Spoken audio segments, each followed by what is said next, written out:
All Valley Rooter, Jared LaBarba, friend of the show, childhood friend, Never Again Studios official plumber. 24-hour emergency services.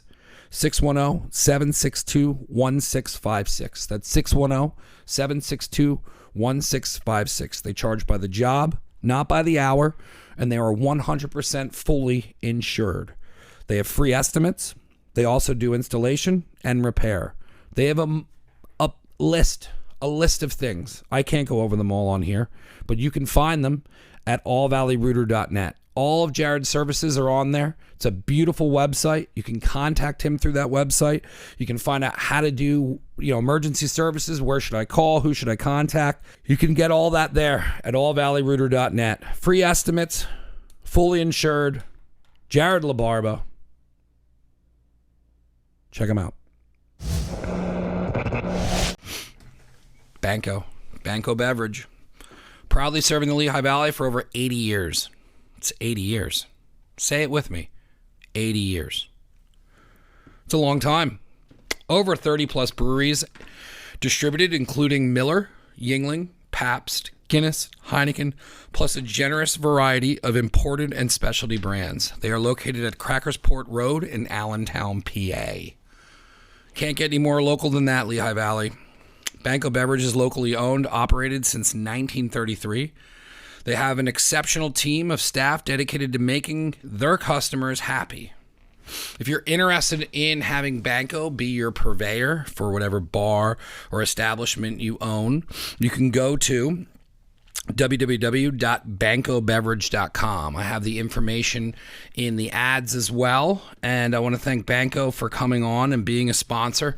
Myself and Tony are working on some projects, and we are going to be bringing some really cool content, as well as Banco is going to be providing for a lot of the things that we do event-wise. So thank you, Banco, again. Thank you, Tony, and check out Banco Beverage. Giacomo's Italian Market. What an awesome relationship that has blossomed between Never Again Studio and Giacomo's Italian Market. We've been working with them with Studio Kitchen. We've been doing their Italian sausage and going to pop-ups with them. I love Sal. I love all the guys over there. It's always awesome collaborating. And you should go check them out. They got specialty Italian items. They're famous for the cheesesteak, the sausage. I can't even list everything because everything over there on that menu is fantastic. It's a home run. They are in Easton, PA, 700 Cattell Street. That's 700 Cattell Street in Easton, PA. They are over by College Hill. It's a dope area to check out. You need to go there. They got plenty of inside seating.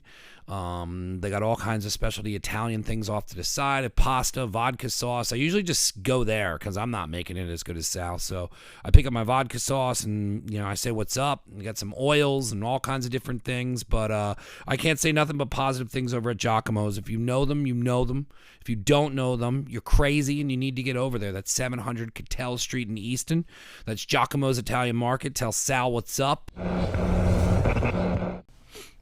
The Curious Plantaholic, located in Nazareth and Clinton, New Jersey. The Nazareth location was opened first, and I met Jenny. We immediately hit it off. I knew we would start working on projects.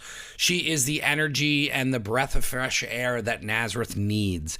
I started buying plants off of her, went down a rabbit hole. Now I got a bunch of plants I got to take care of. I'm trying my hardest. People are helping me. What an awesome shop for plants, retail. The energy in there is amazing. The employees in there are amazing. It's a plant and supply store focused on connecting with local communities, and boy, do they do a fantastic job at that. I can't say enough about these guys. You need to go to their locations and check them out, but they also have plants for sale online. It's thecuriousplantaholic.com, and right now they have two locations, which is Nazareth, and the other one is Clinton, New Jersey. Please check them out, and you can get more information at curiousplantaholic.com. I'm going to be working with Jenny on some other projects as well, so you will see us kind of creating a vibe and some things going on in Nazareth. We're really going to help kind of revitalize and get some things going on in Nazareth. So if you want to, please check out the Curious Plantaholics in Nazareth. Support local, support us. They support the podcast. Thank you so much for coming on as a sponsor. Never Again Radio. I don't know what episode this is. Welcome, neighbors. How are you? I used to get so nervous about like how to do that, and there is no way to get into this at all other than just we're going. I met you guys because we are moving into the old Tatami Takeout spot, and you will be our neighbors. I saw that over there. When I first went over there, I thought you guys took over Tatami Takeout when I like went to ask them about renting because I saw the flags. And then I looked in the window and I saw the takeout stuff, and then I knocked on the back door and I was like, can I rent this place out? And they laughed at me and they're like, yeah. You were a random drive-by, you're saying? Yeah. Okay. I knew the place beforehand, and then I saw it kind of go under, and then, the progression everyone else watched. And then when you guys were in there, I didn't know where you were. And then they're like, yeah, it's right next door. And then I was like, oh, man. I'm like, there's a winery next door. And then I also heard that you guys have a following. So I really want to get into like the story of how you guys got started. How did you get into the wine business? Wait. We're not drinking anything? Oh, yeah, you can open it up. You can open it up. Did you bring a corkscrew? No, but I think we should start with, if you don't mind, we are a winery and a hard cidery. Yeah. And Yes. as you discovered that night, you opened my door. We are a full bar of PA products. When we were walking in, I said, Jer, if they have a full bar, we're in trouble. And he goes, I think it's just a We winery. do. Got Now a we glass got it for all. you, bro. Would you I like to appreciate try a little hard cider? Yeah. Okay. So Misty is the curator of this, if that's a word. Thank So you. ginger lime, it's called Pocono Mule, because when you start out in the Poconos, you gotta name things local. People are coming with tourism in mind, and they gotta know about the area. So Yeah, this That's is good for your fantastic. gut, you and I, Michael, because we eat a lot of bagels, so you need a little something to rot the dough. So yeah, we're a winery hard cidery. How do we start? You want to begin with that? Well, I mean, my mother's side is got a lot of wine in it. Rosetto, Pennsylvania, well known for the paisans. They came across the pond and they brought their wine legacy with them. I'm blessed to have my grandfathers, great-grandfathers pass that down. We have a wine, Rosetto Effect, the great history of longevity of Rosetto included drinking a lot of wine every night. So I've kept that going, and I've consumed a lot of wine, and it's fun to share, that passion, that winemaking history with people. But Misty and I have been together over 25 years. We started with small little batches, so 25 plus years making it together. But I think it's become like anything. Try to keep quality high, which I'm sure your bagels are going to be above your, the quality standards in the last few years are like, wine is everywhere. You can get it, I won't say, at gas stations. Yeah. But to keep that quality higher, that's what we're looking for. To make wine like Grandpa used to make it. And it is a required taste. It's not like, Martha and Snoop Dogg's wine. I won't throw them, I'm sorry if they're listening, but it's something that it's just leaving you a lot of aftertaste, a lot of a memory. It's hitting your brain and like, wow, that's something special. And it makes the meal more complete. And it makes a good experience. And so that's it. We've been doing it now 9 years, Rowan Asher Winery. Our kids, which I think, right, Rowan and Asher. They're their middle names. Oh, their middle names, right. That's our boys. Yeah. They want nothing to do with at this point, but no, you may see them from time to time behind the bar. So excited to have them getting a part of it a little bit. Yeah, and we started in 2015. I always had a lot of fun jobs. I'm an artist. I do a lot of other things, birth doula, a lot of things that I really loved. And I got to do those because Matt was a good breadwinner. And we had kids. I was home a lot. And he always had the same job. It was a family business. He had his own business for years. And I just always had fun because I got to do things I really loved and pursue passion. I was like, babe, what if we enter these into like contest your wines? Can we do that? Yeah, because you got. So from what it sounds is you guys were making wine, homemade wine. Yeah, it's very common thing. Everybody on the block was. You share it. You have a bottle of your pasta every day. Yeah, and we're married 25 years. As soon as we came from our honeymoon, we backpacked Yosemite. We did the wine country. But he has twin aunts that are 89 years old. Never been married, live in the same house they grew up in, vibrant, lively people. They taught us to make wine years ago the way their grandfather did. Yeah. So from scratch, still, as of maybe 2 years ago, we still were using the hand crank press to do our reds. We love dry reds, but we make everything. And we just always had fun with it. I was entering his wines into awards. He was winning gold medals. That's awesome. So it was kind of cool to see like the man you love kind of get kudos for something he's already good at. It's also cool when, like, I was giving you the background of everything I've done, and every time I like kind of peel back to the beginning of that, which is so long ago, it's like when I first started, I was selling T-shirts out of a spare room in a bar, and it's like it's so crazy when you go back to like what you said. It's like it's something you love doing, and it's really fun, and it's not even a business yet. And then it's just like when you start slowly taking those steps forward, where you're like going out into the big waves, and you're like, all right, what's going to happen here? But when you put it out there, and then it's well received. I mean, it was also cool when I did that with the food, because food is such a creative outlet for me. But then, like, I still get nervous. People are going to be like, oh, I don't like that. Like, it's still like this, it's funny. They're eating it in front of you, and they're telling you, oh, well, this is good. And you don't tell them who you are, and they're drinking, and it's like, oh, you going to take a bottle of that home? Wow, this wine sucks. Yeah. You know what I mean? Yeah. But you know what I think is common that I saw in Misty right away? There's people that say, oh, my dream someday is to have a winery, or my dream someday is to have a podcast studio or a bagel shop. And they never do it. Yeah. It sits there in their diary. Misty's entrepreneurship, she pushed me off that cliff a little bit, and she makes it happen. It's tough. It's tough to take the leap. It's nice when you look at when you work or you're doing your burger thing or isn't it nice to control your own? And that's what always appealed to us too, is to. The weird thing to say is I've never worked for anybody else. I think, oh yes, I did. I delivered the Pocono Record. Ooh. For years, so I was working for them. Were you riding a bicycle in your neighborhood? I was riding a bike and walking, so I'm a little messed up in the head from that, but I think there is something about controlling your own schedule. Yeah, when I went to this full-time, the last thing I did was the post office, and when I left that, I was like, I don't know what I'm going to do, and my parents were like, just go for it. Like, you've put this much time and effort into it, you've been doing it this long, just go for it, and worst case scenario is you're where you're at right now, but at least you tried to do it. And like, I was like, all right, cool. And then it was scary. But then once I got past and like the money was coming in a little bit, and I was just structuring it to pay bills. And then like, once I had a concept and a grasp on it, and then like I was setting up my own hours and schedules, I was like, man, the freedom to do this is what I've been after the whole time. It was never really. And then once I found out that it was the freedom of having my own thing, like going back to Giacomo's was, the only, in my opinion, job will be the last job I ever have, because now I'm going to be fully working for myself with running the bagel shop with my two best friends. So awesome. But going back to Sal, it's like, if I was thick-headed and didn't want to do that, like there was 2 times, like I went back over to Widow's and I didn't really tell them I could cook, and I just washed dishes, and I did that until I needed that time. And then when I needed that time, I now then knew what I was doing.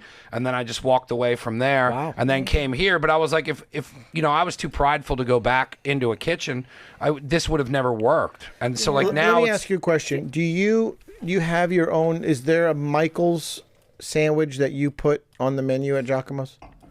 There's a Mike's special, like Sal. Like if we start making sandwiches and we want to do something fun, he'll put it out there as a special. So I did like a crispy, like he has this crispy chicken over there that he uses for. Someone would love that. It's like a crispy chicken Godfather. So it's like balsamic, roasted red peppers, pesto. You have one behind mozzarella. Your desk? I wish. Maybe in my book bag. So not even a cracker. I took the chicken from that, and then I made. How it all started is I started making a Cajun mayo. I like making a lot of mayo-based stuff. And I made a Cajun mayo, and I was like, man, this would be great with the crispy chicken. And then I did Boar's Head American, pickle, and crispy chicken, and then the spicy Cajun mayo. That's so fun. I think the point I'm making with that is that's cool that he let you do that. And we want our girls and give us ideas. We have some great employees that just come up with great recipes that you can, make it fun for the crowd. Yeah, mainly our cocktails you're referring to. I think, cocktails. Cider cocktails getting big. I mean, we drank a lot of Monroe's, which is a cider cocktail, which is off of an old-fashioned. My point was, if you have something, which I'm so thankful, by the way, letting us be a part of your podcast, and I hope it's not too long till the next one, by the way. We could do them over there. Yeah, do them over there. Exactly. And you know what? I've looked at them. You've had like a lot of them, hundreds of them. I see Tomato Girl from Easton. I see she's cool. I see Our friend Izzy, the sourdough queen. sourdough Yeah, she's one of my girl. favorite interviews. Now we got cider girl. I'm thinking it's a new thing, but either way, you want people to gifts to be shared. You know, and you've got that sandwich. You know, you've got now the bagel coming. Oh, by the way, I forgot. Jeez. If you can't, like, here's something I love from my chickens. Every day, Michael, they give me a gift. Yeah.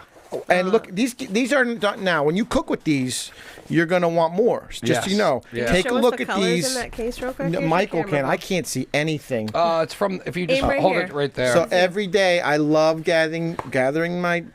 Look at that. Those different color You know. eggs, you know. So, yes, we these are can't for wait to see what you, you make out of it. Thank you.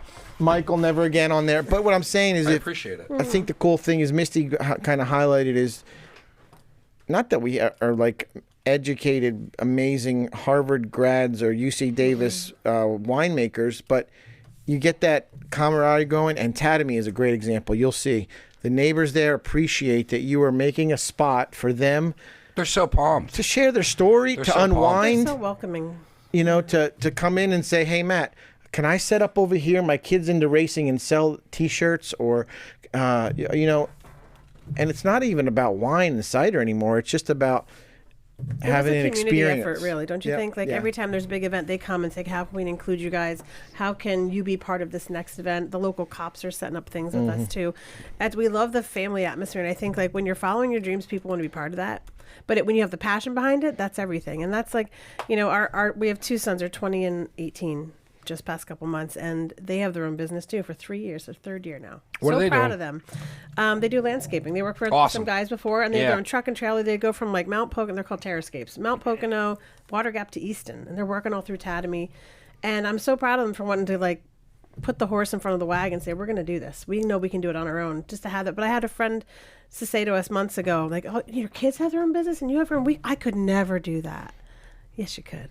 There's a lot of that I push on to people, and I give it, like, the longer I've been doing this, in the beginning you give like a long-winded, like, you want to give them a giant push. And then now it's like, you realize some people do it, some people don't. You don't really want to put all that energy into something if someone's just going to be like, oh, okay, and then they never do it. So now I just tell everybody, like, the hardest part is actually doing it, and that's just it. And, like, that's what it was for me. It's like, I kept doing it part-time for so long, and then when I finally realized that, like, the time I needed was the time that I was spending at work, like, that was the hardest thing. And it's like, when people get going, like, I always motivate everybody and tell them to do their own thing and they should go after stuff. And, like, it was important to me because this is the road that I'm on to opening a restaurant. Like, and I also tell people, like, this started as an apparel company. Like, I always say, like, hey, it's okay that, like, it's going to change and it's okay to adapt to things. And it's like, I started this podcast because I wanted to advertise my clothing because I was sick of just posting the same stuff on Facebook. So I was like, all right, well, this is a different form of people being able to turn their eyes on the apparel. And then once I saw the volume the podcast was getting, I was like, all right, well, this is stupid if I try and make this about the apparel, but let's just make the apparel a part of the podcast. And then I started making clothing for the podcast, and then that started selling. And then I was just like, oh, you need to be able to, like, adapt and adjust it. And, like, when it's in its infancy, it's okay if it changes into different things. And, like, it's important to pay attention to that. So, like, that's usually like the direct advice I'll give people when they're like, if they're either doubtful, like, oh, I want to do that, but it's not for me. And then, you know, I've already had people come up to me and they're like, you know, the show's motivated me. And, like, that's all I really wanted out of it is, like, people telling me that they went after starting their own business because they listened to a show. Yeah, I think one of the big things that affects people is the feel of failure. Yeah. Fear of failure.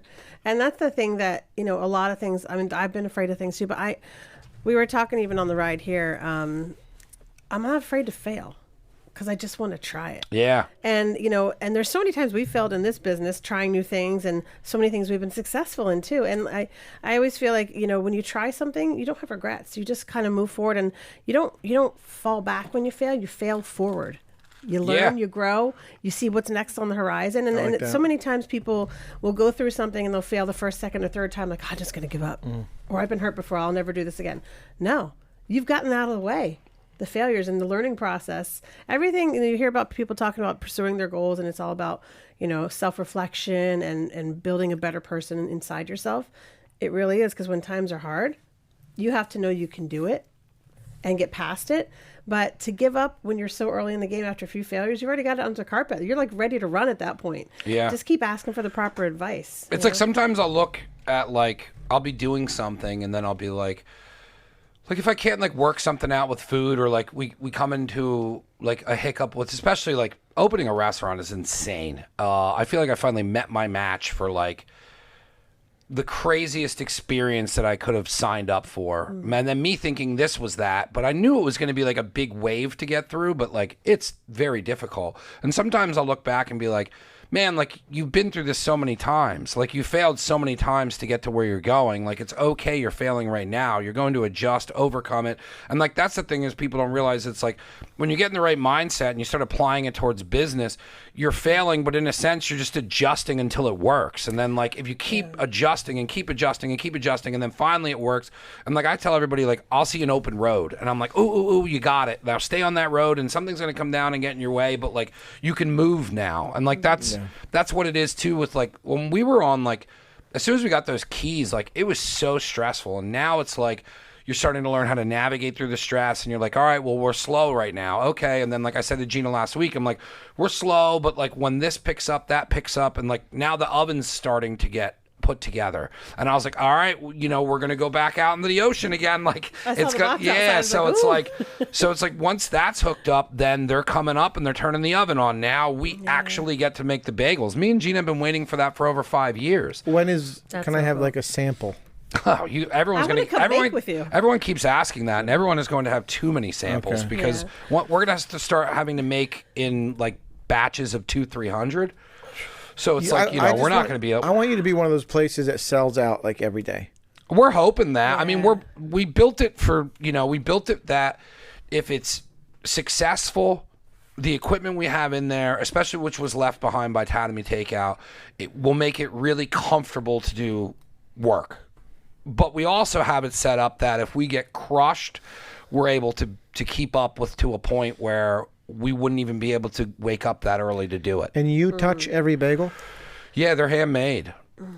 It's a pretty unique thing. Like we started it over at Gina's, and there isn't a lot of information on how to do it. It's like, a lot of people hide the bagels on like how they do it. So ours is kind of a mix between a Montreal and a New York bagels. So we use bagel boards, which I believe started in Montreal. From the information I have, that's what we're going by. So, and then we also do, they're boiled and hand rolled, which is like a New York style. So it's like we kind of have this hybrid between the two, but like we learned a lot. I'm sure with like you guys, you learn about flour, you learn about all the different, So like what you said before, it's like we started putting more quality, get a better flour, higher gluten. When we first made it, it was terrible. It was absolutely terrible. It was just house flour. I remember when we first started, like I said before, we love dry bold reds, and I think his rival, like Napa Reds. I love his reds. Yeah. And we get the grapes from Chile, South Africa, California. That's awesome. And Washington, where they grow best, and we have some local fruit too. But the thing is, like, as we're learning, as we grow, there's so much time that goes into like deciphering where we want to go with this direction. When we first started, we only had like 5 reds and 1 sweet white. It was a Moscato. And I feel like I had to fight with Matt Tooth, and they're like, we got to make more sweet. But he's like, I don't want to go down in quality, because to us, real reds to us are real wine. Yeah. And we do make everything with a huge barrage of sweets too. We have like this in front of Matt is our 18 wines right now. wine. That's awesome. 18. Yeah. So this purple wine here, can I see that one real quick? Yes, you may. We had to make more sweets because people do enjoy sweets, This was really cool. I make I'm the hard ciderist, which is a phrase I've coined, hard ciderist, by the way. It's in the encyclopedia? Not yet. I think I have to like have an Dictionary? article on Wikipedia to make it real. Anyway, so Amethyst is a wine that Matt came up with the wine. He made the wine, and I use some products I use in our cider. So it's a wildflower wine. Awesome. That's all. Nothing artificial. We use a flower to brew it like a tea to turn it a different color. And when I brew the tea, it's like a dark indigo blue, so cool. And then you add it to anything slightly acidic and it turns purple. A lot of people use it in cocktails, things like that. But this became so popular, and we had like a public vote on what to name it, and was Amethyst, that one. It was fun to involve the community, But to make something together as the ciderist and the winemaker and a husband and wife was just a cool thing. It's actually one of our most popular ones. But the thing behind it is like, we didn't want to go down in quality. There's a lot of preservatives in it. Ours are vegan friendly, gluten free. And sometimes I joke about, why would you get a bottle of water and say it's vegan friendly, gluten free? Of course. Is it a joke? No, there's a lot of additives people put in to clarify why, make it clear and stabilize it, that have different products in it. And we're not gluten free or vegan. But we wanted to kind of make sure it was available for other people. We use all natural products. I don't want food coloring in it to make it purple. I'm not going to do it. That's how we are with the bagel. You know? It's hard because everyone keeps pushing us to do a gluten-free, and I believe Gina will figure it out. There's a lot of stuff that we couldn't really do at home. We've been waiting to have our own kitchen. Mm-hmm. But the problem when she started looking into gluten-free is that if we actually went gluten-free,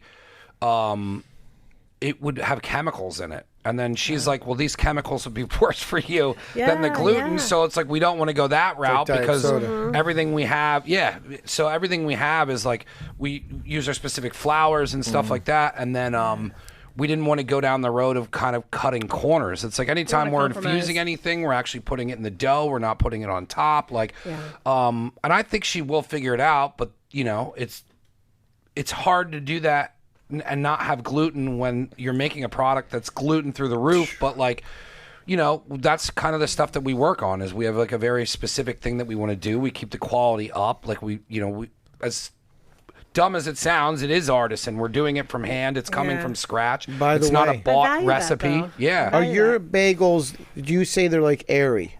Yeah. Okay, so the other day, just for fun, I had a glass of wine, and I had a bagel from, I won't tell you where I got it. Doesn't matter, because it wasn't from Belvedere.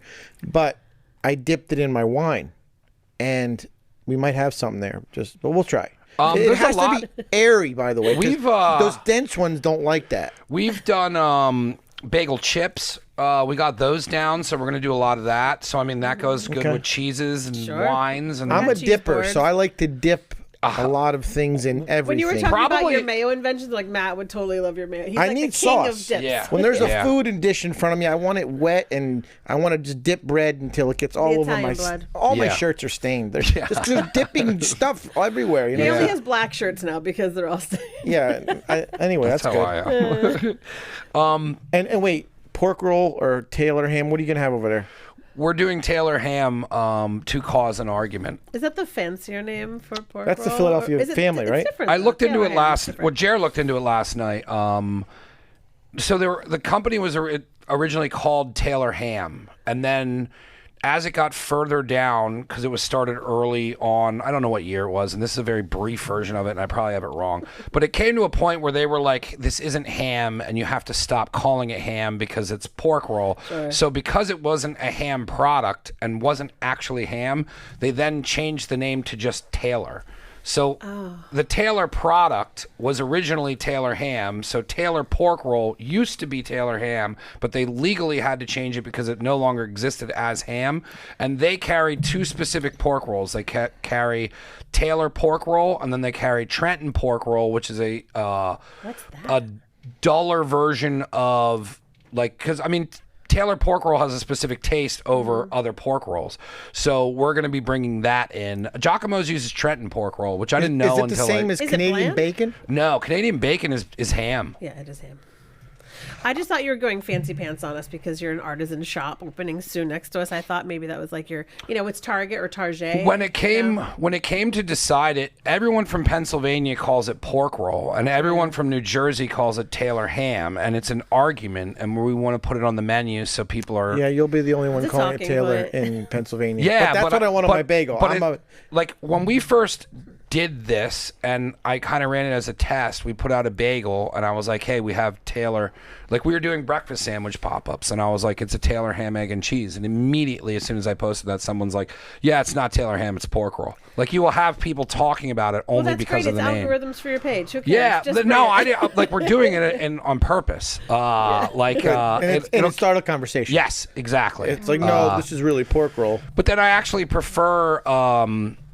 that version of pork roll, because there's different versions, but I like Taylor pork roll. I grew up on it. I've always had it.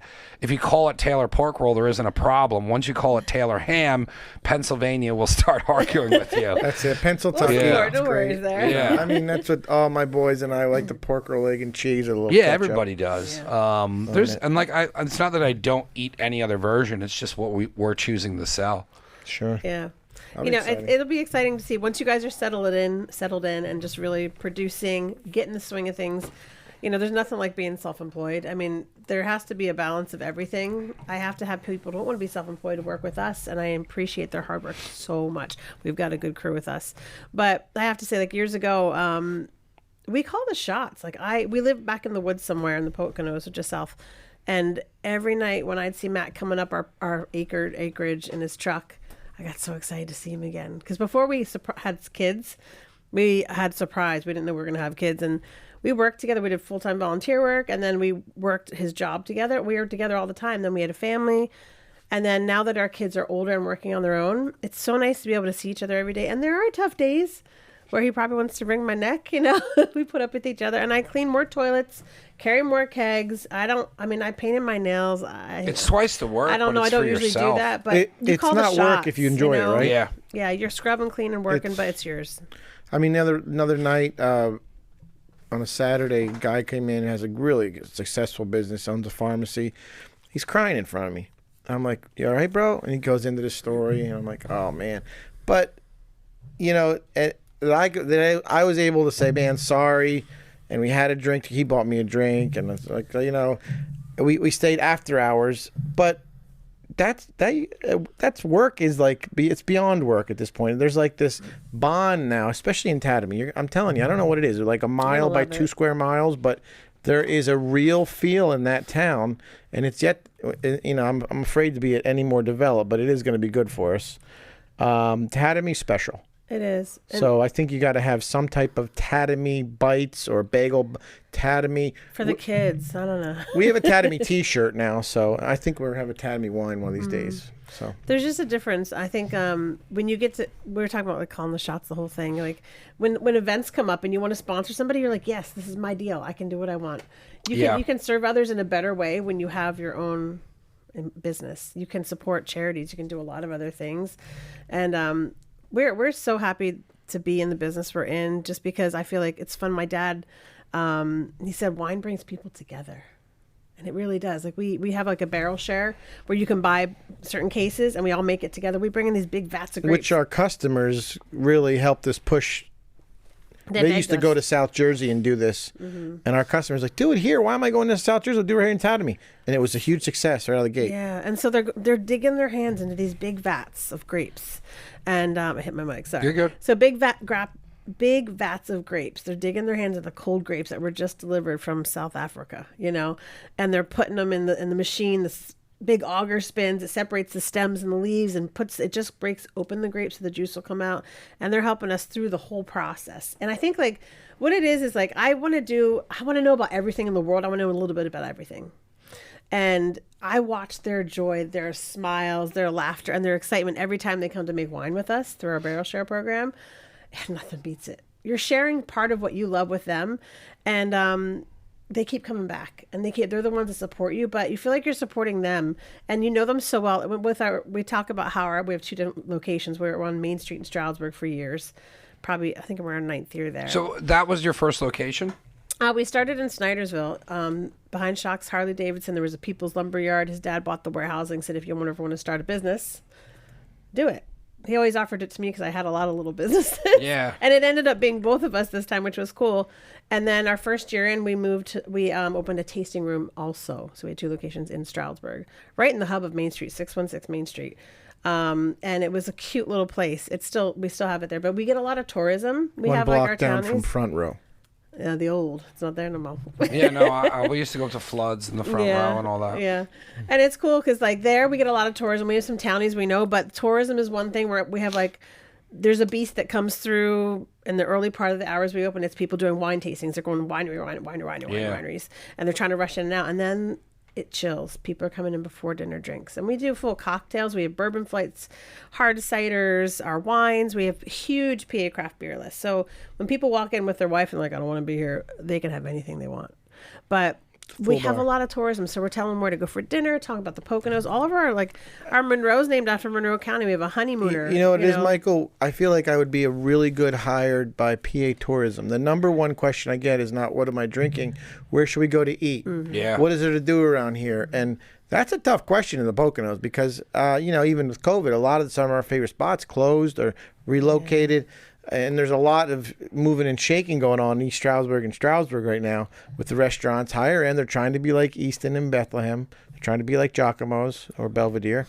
And right now it's like, I don't know what to say because a lot of these places, there's something missing in the Poconos when it comes to restaurants.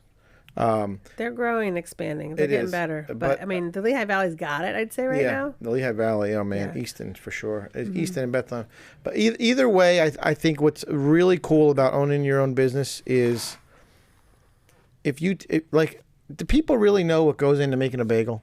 No, I didn't. No. I don't. To say, hey, we're going to start with this flour, this ingredient, and listen, Misty was saying, you appreciate a bottle of wine, like, way more. It's crazy when what you we go learned. from a piece of fruit to corking a bottle with your name. I'm sure it's the same way with you guys. We're like, the first thing we made was a bagel, and it was just regular flour that was in Gina's cabinet. It's regular house flour, and we were like, this is awful, and it was just stuff. like a rock, and it wasn't and I was like, I really want this to taste like a bodega, like a Jersey or New York one, and then we just became obsessed with it.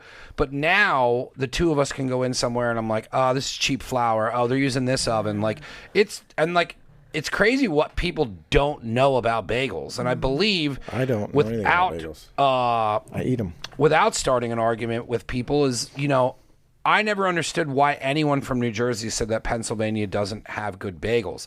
And then when we started traveling and learning and going around and going to all these different spots around here, there's only really a couple of spots around here that I would be like, yeah, that's like a really good bagel, but we traveled to see where they are. And then now it's like exciting to be like, I didn't really start listening to anybody when they were telling me the food was awesome until people from New Jersey were like, the one lady pulled us aside and she was like, hey, she's like, you're on to something here. Like, this is a legitimate. That's kudos. And then me and Gina were like, oh, Jersey people are talking. Then we had people from Philly tell us I went all over Philly, and then you have people taste it, and then you have people who are a chef or a baker and they taste it and they give you direction. But when we started getting the feedback on that, we were like, oh man, we're on to something. So who inspired you to make what bagel place? I got to know.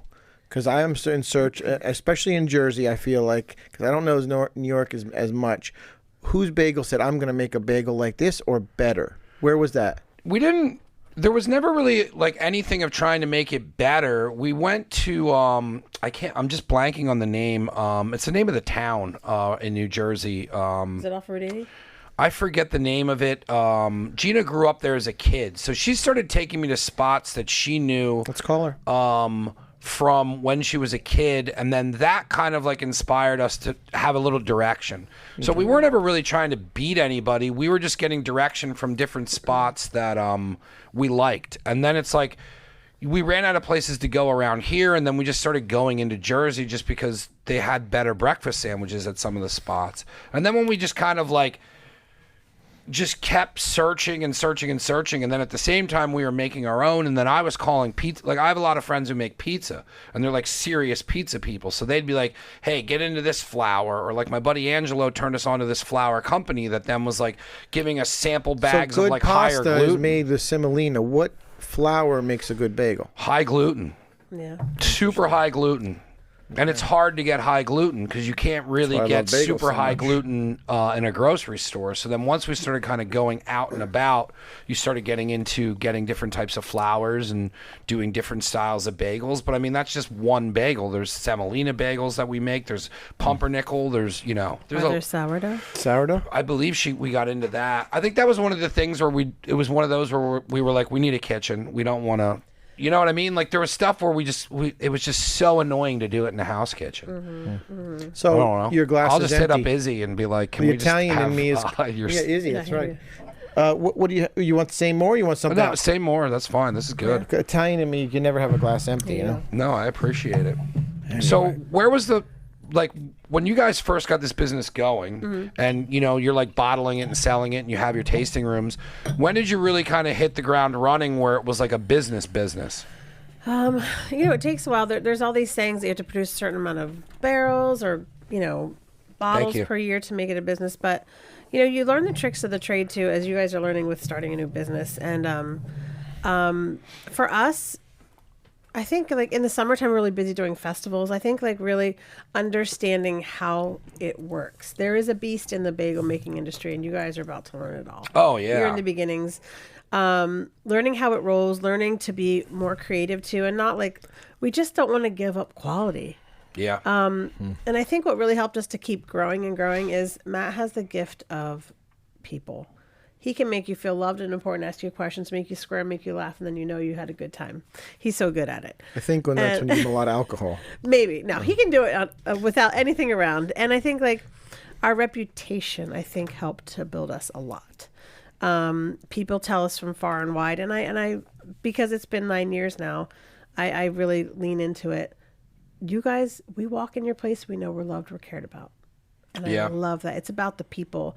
Matt was always into, in his old business, it was about the people and products and the program. Yep.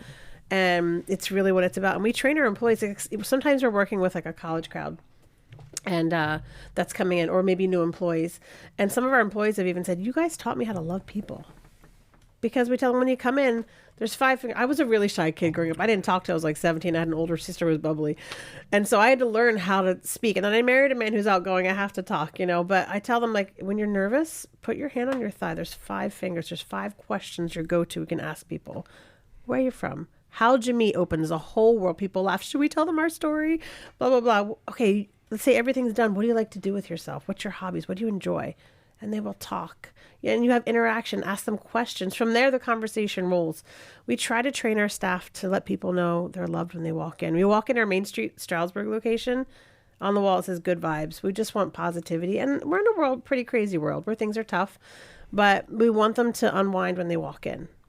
And I think that Matt is the main guy who pursues that. People come in because they know they're cared about. And I think that's been one of our keystones of success in this business, besides learning like how to produce more and invent more and grow with the times. We haven't made any money yet, in other words. Can we borrow $5 for the gas on the way home? No, it's in Tatamy right now. You give the kid the house. They're not getting any 401 plan when you're working for yourself. No, it is fun. It's a people business. If you think it's about making a perfect product, no one's gonna make better wine than Jesus made. If you're thinking you're gonna take the world on fire with marketing, and never again's already done it. All those things have already been done. You're just trying to keep your little family going, and that's it. And it is paycheck to paycheck, but it's fun doing it and being on my clock. That's exciting and family. And if my kids want it, great. If not, I'm going to offer to you. Hopefully you got a few bucks. You're it's connected to the building. Yeah, I'm going to make you an offer you can't refuse. So I have to say, like, it reminds me of a story. When we were first building out our place, it was 2 offices, and we made a little tasting room out of it in Snydersville. It's fun. And I was there one day. Great. Yeah, so our first place, I was there building out and I had paint on my face. I didn't realize till later. I was in overalls by myself. Matt's working his other job because you can't just stop working. Yeah. I get a knock at the door, and it's a local winery. Say, hey, how you doing? We heard you're going to be here. We're going to be on the Pocono Wine Trail. Let's get you started. Do you need anything? I'm like, oh, this is going to be really different, because he was in the automotive field for years. And people will have you as a vendor for 20-some years, drop you for 10 cents or a penny, And in this business, it's so much more laid back. The beverage industry, do you see people fighting over breweries or wineries with each other? You don't. And that was the thing, like, we were welcomed with open arms into it. And that was a really cool thing to see, like, this is kind of like almost a brotherhood. So we're in the wine industry, but we loved red wine. So we traveled to go to great wineries all over the world and all over California, where we loved the dry reds. And I love wine, and I love going to wine conventions, but there can be a hierarchy where you're holding your glass like this, and there's a snootiness to it, which is fine. But we found chilled, laid back people to be with, which is awesome. Yeah. But then I started our hard ciders, and I love ciders. And what I loved about going to the cider conventions was so different. You're meeting with farmers. These men have worked their fields for generations. Their fields are their lives. The knowledge they have is undeniable, but their farming business is going to go under. So then all of a sudden you see the younger generation. You see sons and daughters, maybe in their 20s, man buns, flannel shirts, beards. They look like brewers. I say, if you've got a beard, you're probably a brewer.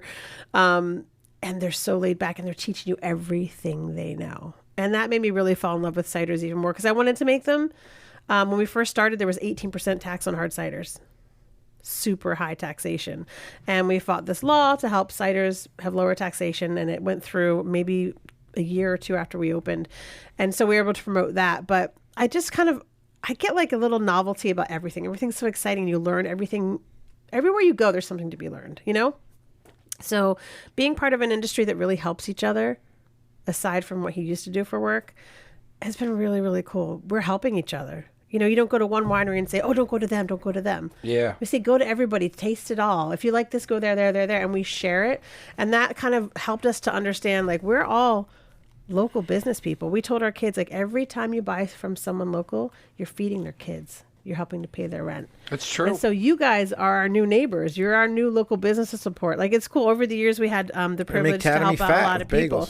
Yeah, I mean, Lit is a great coffee house in Bethlehem. When they were first starting, their baker at Lit Bakery and Coffee House, like, she made the most amazing French macaroons. And she would come, and we're like, if we can support you guys and promo you guys, they would come and do these pop-ups at our place. And then they're their thriving business. And then East Stroudsburg had, remember the Abomination Brewing Company? They're huge in New York now. But they got their start with us too. Like, they would come and we do pop-ups with them. Even they didn't have their license yet, and they couldn't sell their beer. So I was like, hey, let's make something. Give me some of your ingredients. We'll put it in the cider, and we'll promo you guys. Collaborations. It was so fun, you know, and that's what we look forward to doing with you guys. Like, supporting local business. They need support, but they also need support from other local businesses. It's got to cut that hole in the wall. You know? How'd you guys land in Tatamy? Good question. We are friends with one of the landlord. I think we are still. It becomes funny when you have a friend as a landlord combination. Yeah, is not cool. always that easy. Yeah, Brian. We know Brian for a long time. We had a really bad flood in Snydersville. Yeah. Our winery was underwater with trout swimming through it and mud up to our like mid shins. Hurricane Isaias came through, and we had a bad flood there. We didn't know where to go after that. We didn't know it was a flood zone, so we called out to some friends. I can't be more happy with Tatamy, though. I mean, and really just being open Friday and Saturday only. Was it originally you guys were going to do a tasting room there? First, it was just going to be a warehouse, I think, just to get us on our feet again. Like we could have crashed and burned, but we knew we had 2 kids watching us. Like, we got to show them how to pick up their bootstraps and make this business work.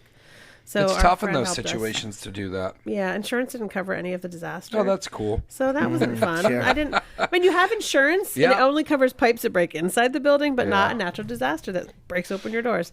But anyway, so we moved there, and it's been really nice. The guys that we rent from have been really great and helpful, but they helped us move in really fast. And it was all your Tatamy takeout side. Your side was all one open space. We opened with it all open. There was no Tatamy takeout wasn't even there yet. The wall wasn't there. But they let us come in that early, which was so cool. Yeah. But it's been a good location, don't you think? Yeah. You're the question you had asked, Michael, we didn't know what a tasting room would work like there.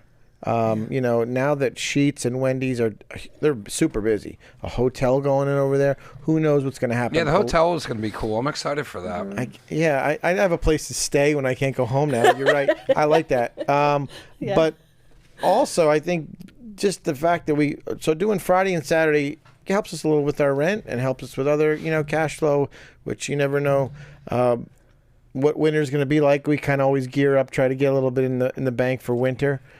Friday and Saturdays have been great. We've tried Thursdays and Sundays, but Fridays and Saturdays are solid. Yeah, and we do some events, like we do food trucks in the summer. Yeah. The food trucks are great. We have families playing out in the field, and I love that big area in the back. Isn't it nice? And when Mike and Brian were showing it to us, they're like, we use this space over here if you ever want to do anything over there. It's like night and day from the previous situation we were going to be in. And then talking to those guys, I was like, man, like, these guys really want us to succeed and want it to work out. And like, they're just like, hey, you can do this. They're like, oh, if you add the bathroom, you can put seating outside, which Gina really wants to do. And we were talking about that, and I was like, well, we should talk to the winery and see if they plan on doing something. And I was like, it's cool having you guys over there. Like, in the beginning, I didn't know what your guys' place was. I don't go to Tatamy that often. Right. It just was, I've just been down here working. So like when that spot came up and we started going over there more, everyone kept saying, hey, the winery's behind you, the winery's behind you. And everyone, like, the amount of positive and big things that, like, everyone had to say about you guys, where I was like, wow, like, like, Brian's first thing was like, man, they have such a huge following. And then I was like, oh, I started looking into it more. And then when we actually went over there, I was like, man, this is such a cool spot. I didn't even know this existed over here behind us. But then I was saying to Jared, like, all the ideas and things that we want to do. And then I'm like, man, they're connected to our building. I was like, for how hard it is to do a pop-up and for it to be successful on either side, or for both people involved in a pop-up where food comes to you, that's so hard to pull off. But I was like, with having us already there, I'm like, man, this really just takes the pressure of like having to have one side go up or the other, where I'm like, man, if we're open anyways and people want food, you're now just having people walk around the side of the building, or depending on how you would set it up, if you collab, where I'm like, man, you could be running people just taking food out the back of the, because that back door goes to the back door. That's right. Yeah, we got to experience that for a year, the Tatamy Takeout. And they set up a kiosk right outside the garage door there. Bing, bang, boom. Yeah, they had the kiosk out front. And they, brought food over. So you work together. When you, like right now, I'm hungry. I just had a little bit of cider. I'm thinking about what's my meal now. You start to drink, and most people, right now it's all the pizzerias. You got, Tony's and all these others delivering over there. Cousins, they'll come over. They know where we're at. People, and I let them do that. Bring your pizzas. But now hopefully it's going to be. How long have you guys been at the Tatamy location? It's over 21. 2 years. Over 2 years. 21. Yeah. Wow. Since 21. So. And you still have the Strasbourg spot as well, so you're just juggling two at this point? Yeah. Yep. Yeah. Wednesday through Sunday over there, and then we open up a few more extra hours after Memorial Day. And it's funny, people pull up, they're like, you're in Tatamy? Where in Tatamy? Because you have the Sheets and the Wendy's, and you're like, I always say the light. It's always funny explaining it. I know, the light where the neighborhood starts. If you look over there, you can see this building. And we're on the back of it, so I'm like, we're basically a speakeasy in the back. Yeah, so now I'm like, all right, the gas station where the garage is, where they're fixing cars? And they're like, and I'm like, go right. Well, the exit, Michael, is only 4 years old. Yeah. True. But you put a Sheets anywhere, people will flock to it. Yeah. And what is the potential? I don't know with all these warehouse buildings, but it's already been amazing. Like, kind of neat. There's like a little relationship we have with Martin. Yeah. They have, at the end of each, right before Christmas vacation, they bring all their group over. Last year we had 25, 30 people. They come hang out at Raw. Yeah, all these Martin guitar end of the year on a Thursday before Christmas. They did it like 4 years in a row now, or 3 years now. But I'd like, I don't know if I've ever had that relationship with Amazon. Even though my wife's like their best customer, I don't think they should come give me something back. Yeah, all I do is order off of Porsche, Amazon. But I don't know what's going to happen in Tatamy. I think eventually Tatamy's going to be pop and exit. Like the one night I was over there and I was like looking at what's there, and I'm like, all right, well, Wendy's and Sheets are not there unless there is enough traffic for Wendy's and Sheets to make money. Sure, they must have done right. Yeah, so I mean, and I know that like when that exit went in, they just don't put an exit in. There was enough traffic going through where it's like, all right. And then I'm like looking at it, I'm like, man, if these chains can survive over here and they're putting more in, I'm like, this is basically at this point a hub for import and export. And I was like, and now you got a hotel coming in over there, because like, even if like, because there's so many possibilities with the hotel where I'm like, I want to get my bagel in there. But even for you guys, where people are staying there, and there's a brochure in there where they're like, hey, right over here, they're like, they do events. There's a kitchen there connected to it. There's parking. They can the winery. Like, so as much as I dislike the fact that it's like swallowing that area because it's not what it used to be back in the day, I'm now looking at it where I was like, man, like from a business perspective, especially when you have two businesses in there, and Tatamy really does not have anything else. Yeah. So it's like you have stuff at the end of town, and we're kind of at, like, I guess would be the front of the town. But I'm excited to do stuff over there. Me and Jared have been talking about doing dinners and things like that, and like, I want to bring chef friends in. We should totally partner with you guys for those. 100%, because you could either do.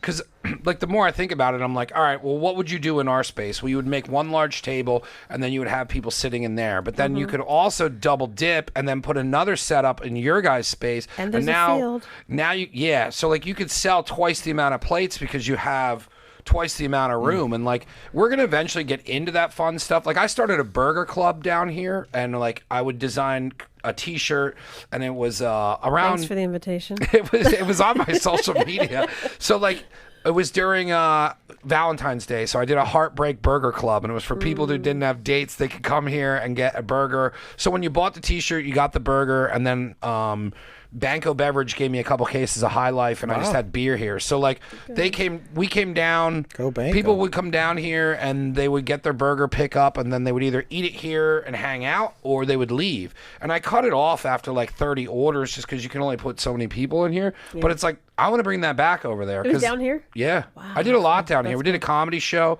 We recorded music for a girl down here. We did there was something else we did. There was the comedy show was the big one, and then we recorded a full video thing. But I mean, we watched the UFC fights down here. I feel like we're recording in our place now next door. Yeah, I think a lot of that's going to just naturally happen. Like everyone's like, well, what's going to happen to the podcast? And I'm like, well, I learned enough about podcasting that I know that I don't need this much space. So it's like I have all the equipment, and Jer's a production person. So like if we got into media at all and it was benefiting our business or your business or to collab, we would be able to figure it out. I got to ask you this. So I didn't even know what a podcast was. I thought it was like a coffee machine. Anyway, then I looked you up, and it was awesome.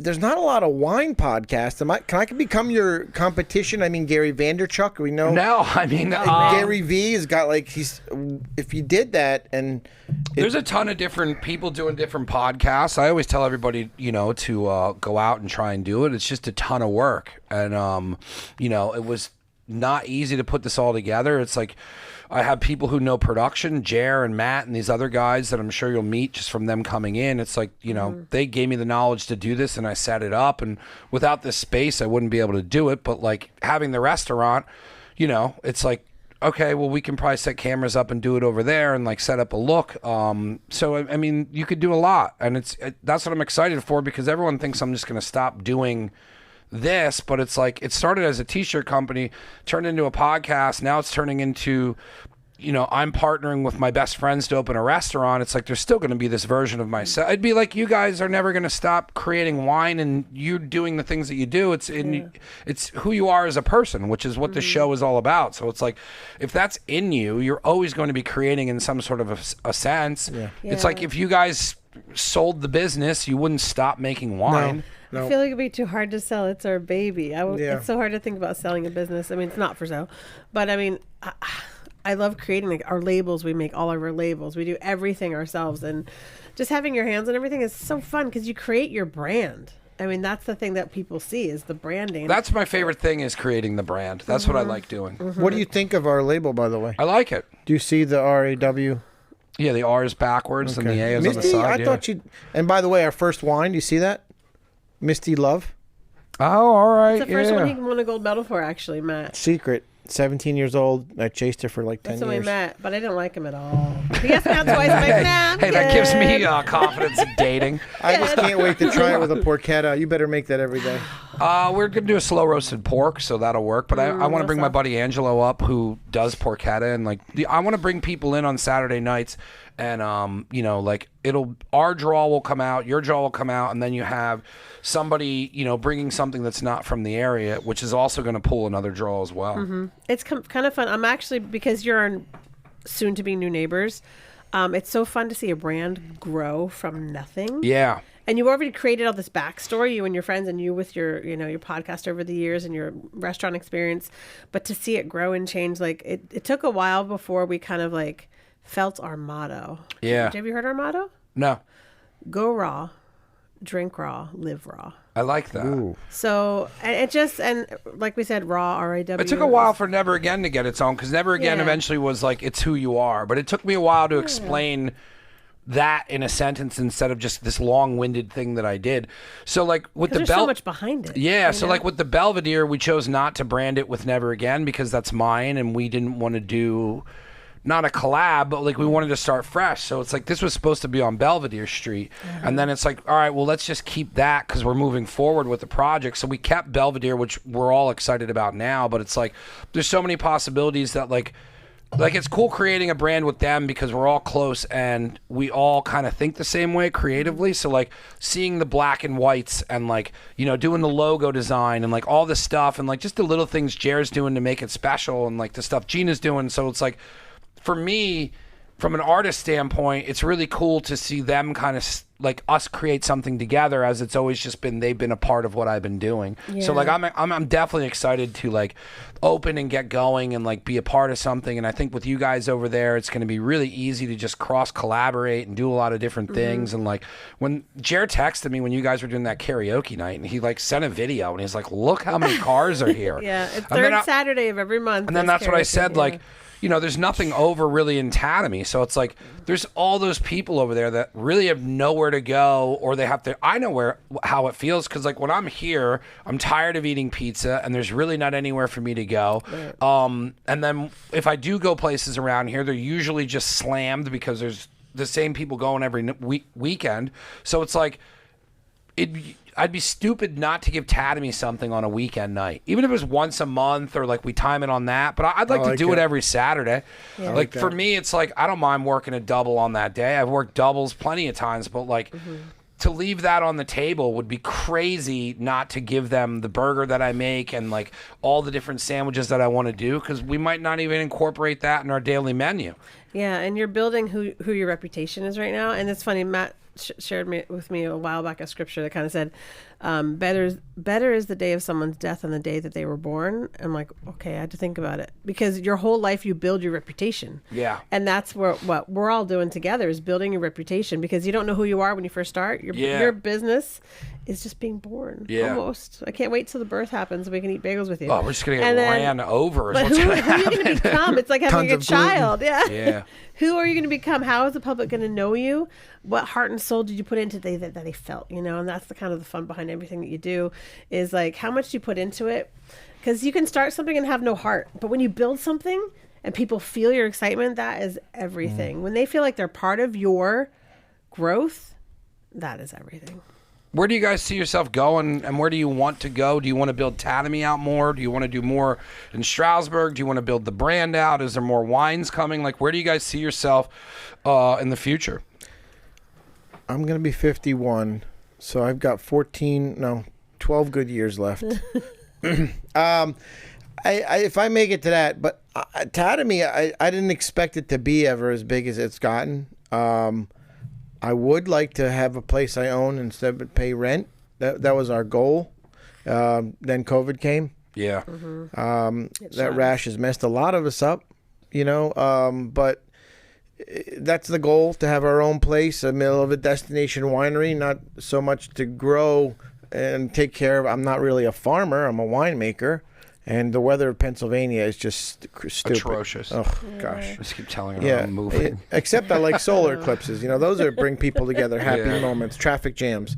That's our goal, to have a destination winery where we could build the same feel. But on Friday nights in Tatamy, I would love to bring that to where, you know, my winery's at. I think we still have enough energy and time left to do that.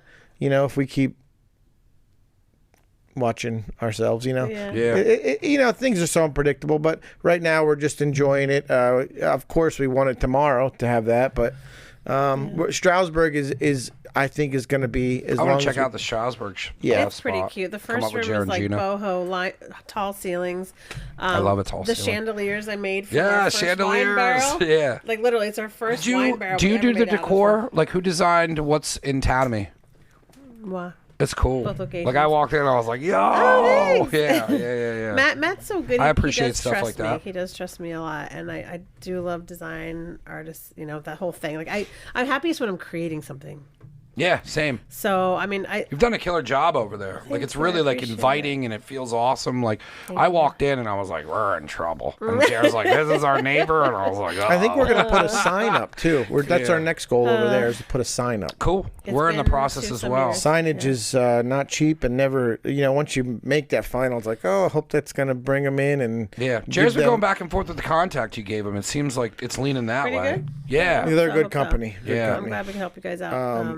Matt grew up in the Poconos, so he knows everybody. So it'll be cool when both the signage is up too, and like we start getting humming and like build the relationship together, and like Jer always said it's a no-brainer to not, why would you not do something together? So like, I feel like with both of us getting going, and that's building up over there and like working on projects, and like when the town's doing something, now you got two people out of that spot that want to do something. They've definitely been stepping up there. They've had a Harvest Fest, which is huge. Then they did the police and fire did a thing, and the car show's big. They have, believe it or not, a very busy day in town. There is the yard sale. Yeah, I believe it. The town's really tight, so you feel like you're part of a big family. And I think what is kind of cool too is like, through the years, I get a little frustrated when I run into dead ends of like, I want someone to be creative with me. Yeah. I want to grow. I want to try new things and just experiment and have fun. And when Matt told me about you guys coming in and meeting him the first night, and I'm meeting you today, which has been fun. Thank you. Of course.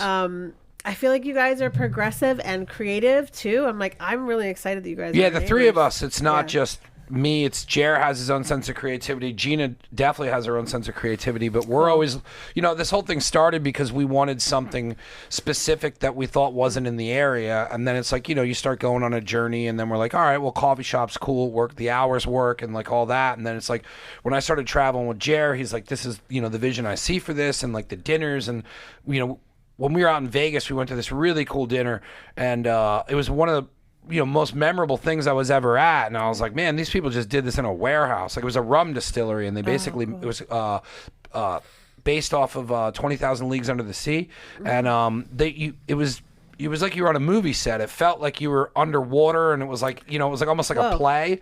And then they had this huge room, and it just felt like something out of a movie. And the chef came out and explained the dishes, and Jer's like, we could do that here now. And I was like, yeah, there's a lot we can do here. And then when we saw your space, I was like, man, I'm like, now you kind of got two venues, because all you'd have to do is push the tables together on our side. And Jer's degrees in lighting, like, so you just adjust the lighting in there. Like, we're definitely building it for more than selling bagels. And you've never seen us in the summertime. Like our entrance is in the back on Broad Street, so no one really knows we're there, which is crazy. But we put pop-up tents outside in the summer. Cool. We have tables and chairs out in the back parking lot. Yeah. And then we have all kinds of events. The garage doors open all summer, you know what I mean? And people are in the yard, and like you said, the guys who own the place are cool with us using the yard for different events. Yeah, so it was like one of the first things they said. I was like, at a what? cornhole tournament one day. that was awesome. Cornhole's huge in Pennsylvania. The winner won $250, right? Yeah, it was really cool. Yeah. Yeah, now, I don't expect you, Michael, by the way, to give me free bagels for life, because I kind of as long as the Manhattans keep coming. I kind of hinted that with Jer. He did not like it when I hinted at that. Yeah. Well, if you tell Jer that he gets Manhattans for trades of bagels, that would be a good deal for you. Yeah. I mean, I'm excited. I've only met his wife, so I look forward to knowing her better, and just It was the night after we met her us out too, of so it trouble. wasn't a good night to meet her. Blend, don't you? No. She's like, so I met the couple next door, and we were like, oh, what did they say? Because I said to Jer, I'm like, yo, I shot him a text and was like, we had no intentions. Like, neither of us had eaten, and we were just working, and I had worked at Giacomo's all day. Jer's been there nonstop, and then he was like, he had just got off the road, and he's like, we got to get this shit done. We can't get drunk. And then he's like, I'm not drinking tonight. And I was like, cool, man. Like, I also don't want to drink. And then we saw you outside, or I opened the door because I didn't know if it was open. Right. And then he was behind the bar, and he's like, hey, come in. And then I just like let the door close, and I was like, yo, I'm like, that bar's dope. And then he came out and was like, come over for a drink. And then Jared's like, we'll be over. And we were inside cleaning, and Jared's like, 3 hours later, he's like, all right, we should go over there and like be nice neighbors. And he's like, one and done. And I was like, all right, fine. Just get to know the guy. and then as soon as my friend Kristen, who lives over there, I don't think she's ever been in there either, and she's like a big wine drinker. So she was early on, and she left us there. So like we were like, yeah, let's go over, and then she was like, I didn't know this place existed, and then Jared just pointed to Manhattan, and he's like, it's a full bar, and I was like, oh no. Those are a good night. The faint of heart. Dude, I had Those to are strong. I had to get up and work the next day. I was hurting at Giacomo's. I was hurt. I came in, they're all laughing at me. I'm like, bro. I'm like, I wasn't supposed to get drunk next door. They're like, this is is no You good didn't know for what you. was behind that metal door, did you? It's No. like I said, I feel like it's a speakeasy. There's one of our most popular It's a cool videos on vibe. Instagram is like, Yeah. welcome to the Tatamy location. It's open this metal door, and you're like, oh my goodness. Yeah. It's like barrels, wine But I barrels love to the that. Like, ceiling people and get that when bars they and- come here. Like, when they Yeah. open Oh, that yeah. door and they're like, man, this place is dope. Like, I love that, like, hidden, I like being hidden away like that. Your spot's Yeah, really it's cool. a surprise. Thank Thank you. We have No, fun there. I We hope do. you put us on the map more. I mean, because, yeah, definitely the thing we've been missing. It's good since Tatamy Takeouts left. It's been a year and a half already. Yeah. So we need.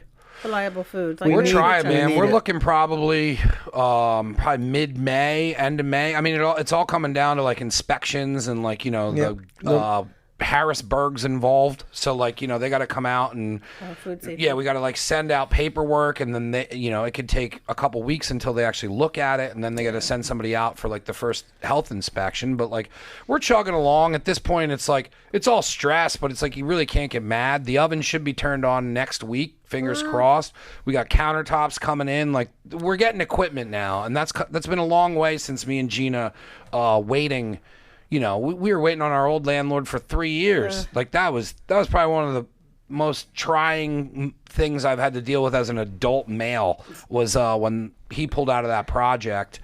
In the nicest way of me putting it, to have to start over. And like, you know what I mean? Like that was another, what were we going to do? We weren't invested that. We were invested with our time and some money. We're definitely not where we're at now, where it's like, hey, well, this is all in. But like, we had to start over. We had to, the whole business was built around the building. So like, for it to come to this, and I'm ready to go. It's going to be tough and crazy, and all I'm going to be doing is being at that building, and I'm fully prepared for that. But all I did was be down here, so it's the same thing. It's just a different style of work. But I'm excited to work with you guys.